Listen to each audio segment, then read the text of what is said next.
We know what it's like to constantly have to prove yourself and your abilities. Now imagine this feeling multiplied by thousands, or more specifically, by thousands of men. Thousands of men who treat you like you are the bane of their existence. It is hard to be a woman in the military. In a lot of ways, they don't want you there.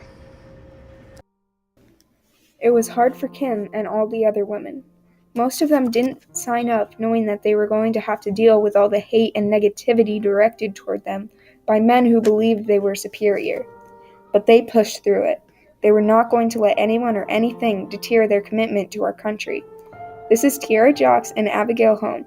Stay tuned to hear more about Kim's strenuous journey through the Air Force.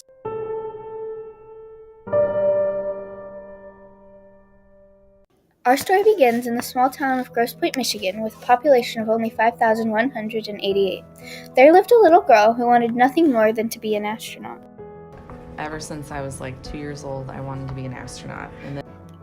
This girl was Kimberly Stephens. For most of her younger life, she knew she wanted to pursue a career as an astronaut. But how? One of my cousins had a cousin on the other side of her family, so I didn't know him, but he was going through the Air Force Academy at the time, and he wanted to be an astronaut, and I thought, that's what I should do. If I want to be an astronaut, that's where I need to go. Kim had found her answer.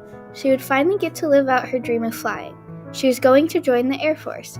Right when she graduated high school in 2003, Kim enlisted into the military and shipped off to the United States Air Force Academy, otherwise known as USAFA. USAFA is an institution where officer cadets receive education and training. Her family was very supportive of her decision to join. They were proud of her for having the courage to go and serve our country. But they were also scared. Kim was going into a career field that was and still is dominated by men. They were worried for her, and they would miss her very much. They've always been really proud of me, but there's a lot of stress. When I deployed, my mom cried. Kim didn't know it yet, but all her family's worries were completely rational. There are many hardships you have to go through when in the military. For Kim, being a woman was one of them. It is hard to be a woman in the military. So, I'm sure you guys have heard of the Me Too movement, right? There's a lot of that goes on in the military. The Me Too movement is a movement against sexual harassment and assault. Sexual harassment and assault is a big problem, and it happens everywhere, even in the military. The Department of Defense released a study which tells us that there were 6,769 reported cases of sexual harassment and assault in the military in 2017. That is a 9.7% increase from cases in 2016. This harassment in the military, and anywhere else for that matter, is incredibly unacceptable, but on many occasions it goes unacknowledged. Maybe it's because nobody would expect a supposedly honorable military man to be capable of such appalling behaviors. Most women don't even report it when a thing like this happens to them, in fear that they'll be blamed for the male's lack of self-control. Kim said that most oftenly, women just get used to it. Once, when she was an officer, Kim was put in training class with 3 other women who were enlisted. Kim said that the teacher of the class, who was a male, made lots of comments and was always flirting with them.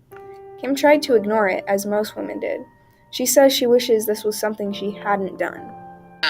At my first base, when you're a brand new second lieutenant, you're not really in charge of anything because you don't really know anything. Mm-hmm. So they try to pair you with enlisted people and get you into training so that you can learn your job really quickly. And I got put in this training class, and I was the only officer in the class. There were 3 other women, and they were all enlisted. And I was stationed in Florida. The building did not have air conditioning, so we were allowed to wear civilian clothes. Mm-hmm. And so my own personal policy was that I always wore capris and a shirt with at least sleeves, not a tank top, at least sleeves. And the teacher of the class was a civilian. He wasn't even in the military, though he did have experience in the military. And he made a lot of comments to all of us women. I can't think of any really in specific, but he was always like kind of flirting with us and asking what we were doing when the weekend came. And like I said, because I sort of got used to this kind of behavior, I ignored it, which was the wrong thing for me to do as the officer in the class. Like, I should have reported what was going on. And one or two of the women who were enlisted went to their first sergeant and reported him. And that got brought up to his boss, but he thought it was me who reported it. So he complained to my boss and said that I was wearing inappropriate clothing. And he could prove it because he at one point saw the tattoo on my back. Like, I must have bent over. And at the time, shirts were shorter. The style was shorter than they are now. So, and so I had to go in front of my commander and explain what was going on. That was a very upsetting time for me, because I was getting in trouble for something I didn't do. So, fortunately, shortly after that, I actually moved away. It is awful that women are continuing to be silenced by men. As women, we should be able to speak up for ourselves. What women say should be received and accepted. As Kim made her way through these tough experiences, she was changing and becoming a different person. Kim was very different after the military. Not only had she met and married her husband in her time of service, but she had also learned some valuable life lessons. She learned that what people say doesn't matter. My degree is in behavioral science, so basically a psychology degree, but then I was working with computers because I had a lot of technical credits.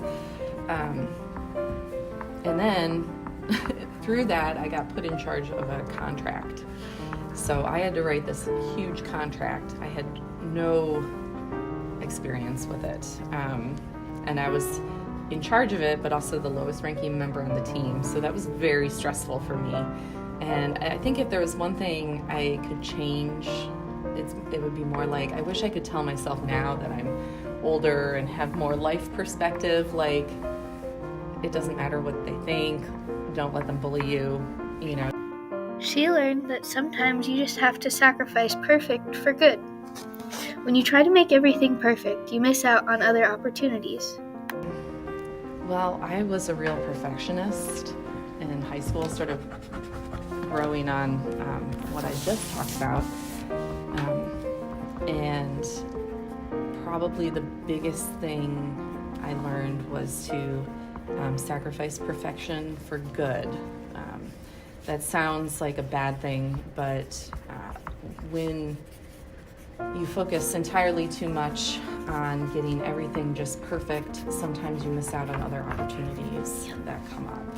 I'm kind of whimsical and, I don't always think inside the box, but I was able to adapt to the rigidity of military life. She became a different person over the course of time she was in service.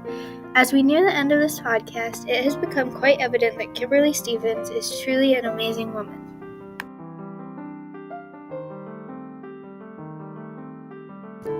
Kim sacrificed so much for our country. She sacrificed time with her children and the normalcy of an intimate relationship.